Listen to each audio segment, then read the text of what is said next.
So is everyone also in deep denial that the Vampire Lestat or Interview with the Vampire season 3 is over? Because I am. And I really only have one thing to say. Ooh, ooh, ooh, wah, ah. Now, in this video, I want to talk through the season with you all and go over some of the themes, character journeys, and stuff I rediscovered upon rewatch, and also rank some characters. And disclaimer, I am not and do not want to become aware any tidbits from the books that were included or left out of the show. If there's something that I don't fully understand that was fully explained in the books, if you're going to comment, please comment something like, it's a book thing, or like, it's in the books, and we can move on. I am a person am very anti-spoiler. Actually, somebody spoiled the Gabriella mom of it all in my reaction to the trailer for this season, and I immediately blocked them. Don't play with me. Now, there's so much to unpack, and as such, I might not have time to touch on everything, so that's where you all come in. I want to hear your thoughts below. Grab your black licorice, some water, and let's get into it. Season 3 of Interview with the Vampire, soft rebranded to The Vampire Lestat, was 7 episodes of Shakespearean League acting, playwright level writing, sharp twists, great original music, and an ending that left us all wanting more. Thinking back, it's almost unbelievable how dense these episodes are. And one thing is for certain, memory is still the monster. Now, this season is all from Lestat's point of view, and he made sure to tell us early on that he's gonna tell the story as he sees fit. Now, it would seem that we are never gonna get a reliable narrator, and honestly, that's a-okay with me. Contrasting point of views as a narrative device is my jam. One recurring theme I've noticed while rewatching this season is the concept of failure, right? The vampires are confronting or running away from things that they perceive to be or have been told are their failures. Starting with the Brat Prince. When we pop in on him, we see him and the band he's commandeered, Satan's Night Out. And it's immediately a different view of Lestat. He's cool, hedonistic, loving the admiration of fans, everything he was in the previous seasons, by the way, but because they're now in his point of view, is not painted as a character flaw or something sinister. And that's what I have to keep reminding myself, and what we should all keep reminding ourselves. It's just various point of views, right? There's really no such thing as true here. Also, fun Easter egg, on Halloween, these kids here are dressed as Claudia, Armand, and Louis. I think that's why he makes this disgusted face. We see Lestat and Louis are on speaking terms again after the events of season 2, until Lestat becomes aware of the Interview with the Vampire novel. He reads it, and it goes about as well as you think it would. So then Lestat low-key pulls the Taylor Swift. Daniel is there filming a documentary, a follow-up to the lukewarm reception of Interview with the Vampire. We'll see here that Lestat is doing his best to dispel the alleged things he was said to have done in the novel. Again, this is his point of view now. He even tells us this later when Daniel talks to Louis after one of Lestat's shows. This show, you know, the one where Lestat performed a diss track directly to Louis, but Louis is the only ex that Lestat didn't embarrass publicly, unlike Armand, which we see a few episodes later. And we also get another persistent Dan question. Were you a stutterer as a child? We get a deeper look into Lestat's absolutely awful childhood and teen years and even adult years. Just his whole life was kind of ass, and all these characters have awful lives and even worse afterlives now that I'm thinking about it. Lestat and his mother Gabriella form a close bond, referring to the others as cabbages. But within that bond and that safe space, Gabriella is also grooming and sexually abusing him. And it's abuse that Lestat constantly tries to downplay or explain away, seemingly as if to convince himself that it's okay and that it didn't affect him like it clearly did. And Gabriella only wants one thing, and when Lestat rejects the thing, she disappears. And this is coming from watching their dynamic a few times, because I had to obviously get over the initial shock of the incest before I could really, engage with the content. Gabriella brings with her the movement called the Great Conversion, the movement to grow the vampiric numbers because so many vampires are tired of hiding in the dark. We finally get Lestat's recollection of the events of his transformation. But first, more trauma. Nicolas de l'Enfant, Lestat's first love. He and Lestat reconnect and are living together.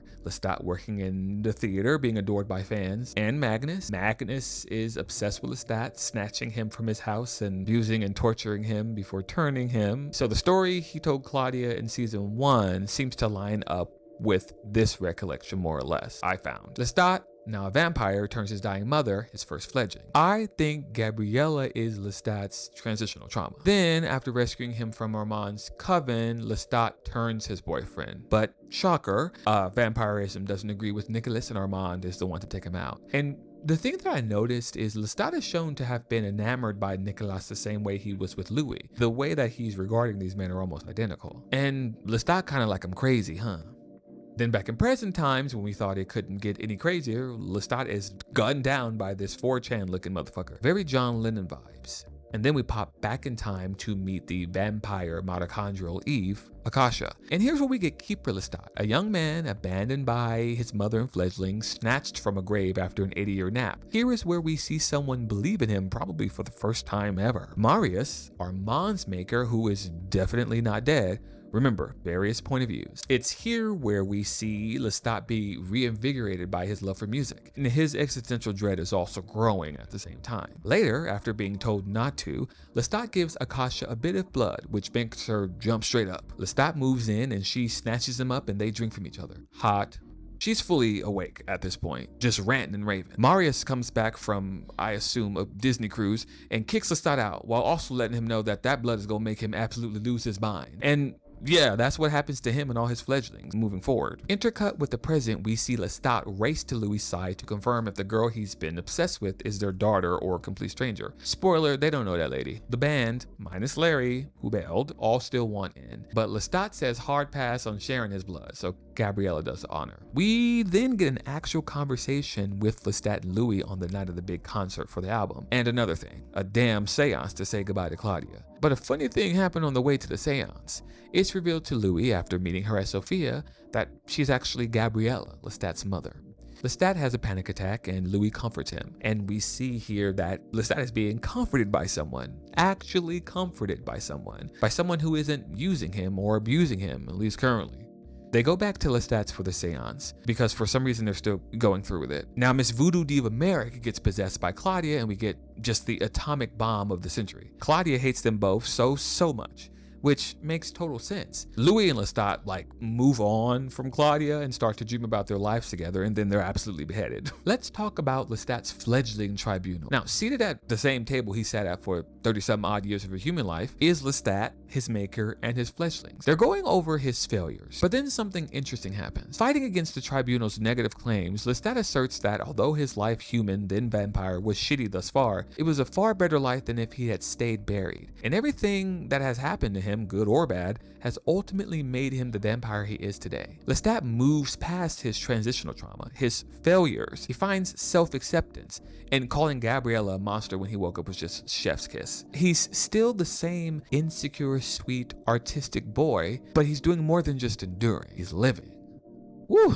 That was a lot, which makes sense as this was Lestat's point of view. The whole name of the show changed to his name to really cement the fact that this was his shit. And for me, it was really fun watching this journey this season. I really enjoyed sort of getting more of a look into Lestat's past. You know, we were always hearing stories about him from other people. It was interesting to hear it from him for the first time. So for me, Lestat goes here. Louis Dupont du Lac. I saw on Reddit people are calling him Helen of Troy because of the sheer chaos and destruction that is caused by other vampires' obsession with him. But Lestat saw the vision first. I want to make that very clear. Post-book, Louis is going by Thomas Pitt, which I believe is a reference to Tom Cruise and Brad Pitt, who played Lestat and Louis in the 1994 film Interview with the Vampire. Now, he's now expanded his capitalistic ventures, owning restaurants and hotels. He's also dating this hot vampire Lemuel. They don't really seem at all into each other, but then again, this is Lestat's point of view, so that relationship would be painted that way. And Louis is not over Claudia, which is made clear by him mentioning to Daniel that he still sees her, or someone who looks like her. And then the Talamasca jabroni is like, hey, hi, you know that vampire that sexually assaulted your daughter? Well, he has a cover in here, and they trashed your hotel and tried to kill your ex. Very interesting to have the Talamasca use the vampires to clean up vampire messes. I wish that was in the Talamasca show. No shade, and I've said this before, but I kind of feel like it seems like it should have just been Raglan James and Rashid, and they should have just been the main characters. And they'd sort of operate like agents of S.H.I.E.L.D., right? After the Battle of New York, in Avengers, they would go around and sort of recover alien weapons and powered people. Raglan and Rashid would just clean up vampire messes in the wake of the Interview with the Vampire book and bridge the gap between season 2 and season 3 of the show. But whatever, that's just whatever. I'm just spitballing and pitching here. Louis mows his way through the Fang gang. Bruce returns with Baby Jinx, and Louis reads those ripped out pages from Claudia's diary, and then he sets them on fire, burning them and Bruce the fuck up. Rest in piss, Bruce. The situation with Regina wasn't Louis projecting onto a doppelganger of his late daughter, using her financial insecurity and lack of support system to try and honestly kind of bully / convince her to, pretend to be Claudia, and because she needs money, she says yes. He reveals he's a vampire to her, putting her in danger. She reads the book and is freaked out. And Regina is just another diva wrapped up in the storm of these two. You hate to see it. Louis meets Gabriella as Sophia, and he seems sort of amused by her immediately. So imagine his shock when he finds out that she's actually Lestat's mother. But how Louis handled this revelation was interesting too. A change from the explosion seasons prior. There's more self-regulation, there's comforting, and then there's a conversation. Louis is trying to understand. He's listening. He's come a long way in this specific area. Now at the seance, he's full of remorse until Claudia rips him a new one. Then he's antagonistic. Claudia tells them both to fuck off, and they do so, sort of furthering the point that neither of them actually really cared about her at all. Then, post-beheading, Armand is keeping Louis' severed head alive while trying to force him to admit his fault in their relationship ending, revealing that in the process that he found and mind controlled Regina to get close to Louis to manipulate him. Louis' failure are his romantic vampiric relationships with Armand and Lestat. Louis had a tendency to blame them for everything. They were always the villains. Now, Louis eventually gives a genuine apology for not being able to truly love Armand. He also revealed that he initially didn't want to think of little Arun trafficked in that way, as he was a pimp himself pre-conversion in New Orleans. Armand relents and has Farid reattach Louis' head. Louis and Lestat are reattached and reunited on the tour bus, and that's sort of the last we hear of him this season. We kind of see a flash forward at the beginning of the season where he's missing a foot or possibly leg, and I kind of think this is from the next season as Lestat is still seen recording the failures at the end of season 3. I think a big component of Louis' arc is his guilt and the attempt to escape it. He knows he's entirely responsible for everything that's happened to Claudia, beginning to end, and I actually think Claudia is a result of Louis' transitional trauma, right? And I wanted to just mention this moment on the tour bus where he and Lestat have a moment. Their chemistry is insane. Louis, you're an all-star, baby. We gotta talk about Daniel, because I don't think we really get the true depth of what was going on for him amidst all this mess. Daniel, in his 70s, got turned into a vampire by Armand and immediately pushed the book, then hopped on the Lestat tour to do the follow-up documentary, all while being haunted by Armand and never seeing his family ever again. Like, that's kind of insane. Like, you've been wrapped up in this vampire shit since the 70s, and now you are immortally a part of the vampire mess. I'd be an asshole too. And the book's reception was lukewarm, so seemingly Daniel got nothing out of the deal, which is why he was working with the Telemasca. And I think that's Daniel's failure, his career post-conversion. Even as a vampire, he's still being met with lukewarm reception. And Daniel linking up with Armand was an interesting turn. We know he's a cunning evil liar, but he was also teaching Daniel to walk in the sun and kind of professed his love to him. Are we getting Darmand? I definitely want more of Daniel. Daniel can do no wrong in my eyes. Justice for Claudia. One thing I want to mention up top, which someone here on YouTube commented, this is Lestat's recollection. So currently, we've never gotten Claudia from her own point of view, except for maybe her diary. As such, her being fucking furious at the seance makes total sense. Even if a fraction of what we've seen done to her is actually objectively true, she would still have every right to be pissed off. And seemingly Claudia has seen a lot of what's been happening to them. She mentioned she would have tripped Louis on the stairs if she wanted him to join her in death. Referencing, of course, when Louis ran out on the roof in the 70s. The way she was turned, life she had afterwards, the way she's even still being used after her death is bad. Claudia makes another great point about asking where Madeline is, even further drilling in the fact that nothing is ever about her. Nothing is ever done with her in mind. Louis called her out of the nothingness to say bye. She's dead because of him and he needs closure. She rightfully told him to fuck off. Claudia never got to actually be herself, right? She was always operating within the trauma of those two. Every other vampire was just as bad, if not worse. They played with her like a toy the entire time. She really would have been better off dying in that fire back in New Orleans. And if that's not the worst, I realize that she's the one who gave Bruce the name for the Fang Gang. Justice for Claudia. She just wanted to be loved. Everybody's favorite gremlin, Armand. Now, Armand is in full murder force this season. He's making amends to all the vampires he's harmed, aka just his exes and his fledgling. Which, girl, we know you're just trying to justify your presence and stop this great conversion diva. Because he is trying to stop the great conversion. He thinks that the vampires' rapidly growing numbers are going to get them all hunted down and killed. He warns Lestat about this multiple times, actually. He's also out for blood. He feels wronged by Louis and is also just now confessing his love for Daniel, which seemingly comes out of nowhere. Truth be told, I'm a little wary of this because Armand is Armand, but he's also been fucking with Daniel for like 70 years, so I don't know.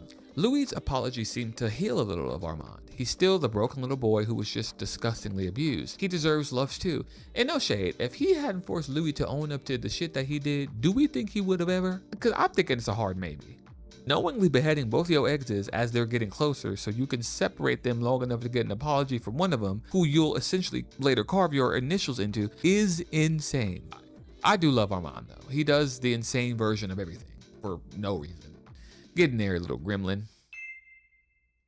Okay, y'all, so I was going to talk about the rest of the characters, the vampire Sam, Gabriella, TC, Salamander, Christine, but their characters didn't really go anywhere and weren't that central to the plot, so I'm not gonna. But tell me your rankings below. I really enjoy the sort of moral gray areas these characters live in. They're all doing fucked up stuff, and all recollections can't be taken as complete truth. So you're almost forced to meet each of these characters where they are, and then to take into account their individual traumas, which then has you reconsider what you thought of them before. It's really a brilliant show.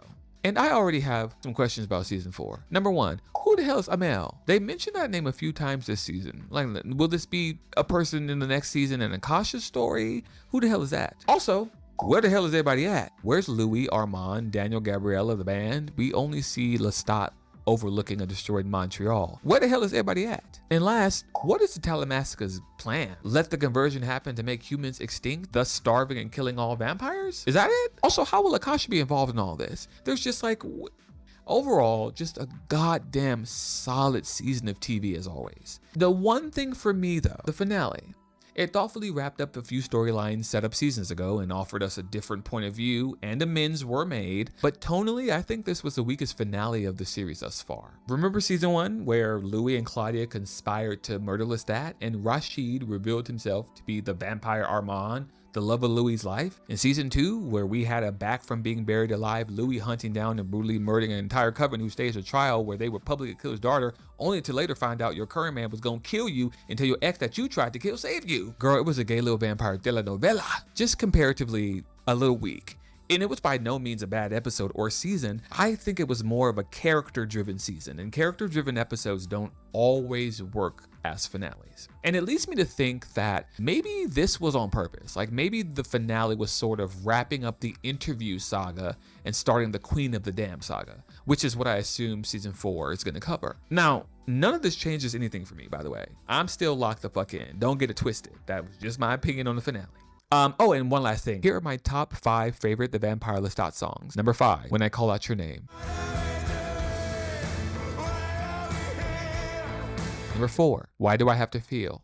I tried to write you the prettiest song in the world. Number 3, Long Face.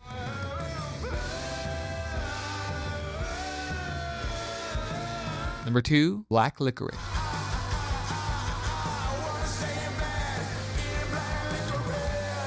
And number 1, The Loneliness. Don't bury those feelings. But what do you all think? Do you agree with my read on the season? What burning questions do you all have now that the season is over? Let me know in the comments below. And as always, Armand was right. I'm just kidding. I will see you all in the next one. Bye.